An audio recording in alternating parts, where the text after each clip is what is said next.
Kelajakda sizning o'rningizni robot mashinalar egallaydi deb o'ylaysizmi? Ba'zilar allaqachon buni boshlaridan kechirishdi. Charli va shokolad fabrikasi filmini ko'rmagan yosh bo'lmasa kerak. Filmda Charlining otasi tish pasta zavodida qadoqlovchi vazifasida ishlar edi. Lekin uning o'rnini yangi zamonaviy robot egallaydi. Hozirgi kun nigohi bilan qaraganda 2-3 yil avval shahrimiz metrolarida sotuvchi kassir lavozimi bor edi.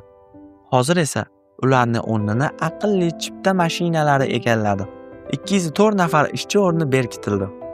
Ba'zi ishchilar lavozimini o'zgartirishdi, ba'zilari esa ishsiz qolishdi.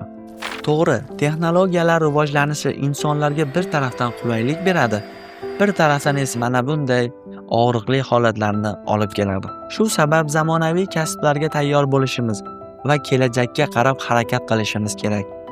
Siz nima deb o'ylaysiz? Qaysi kasblarni kelajakda avtomatik mashinalar va sun'iy intellektlar egalla olmaydi? Kommentariyada fikringizni kutaman.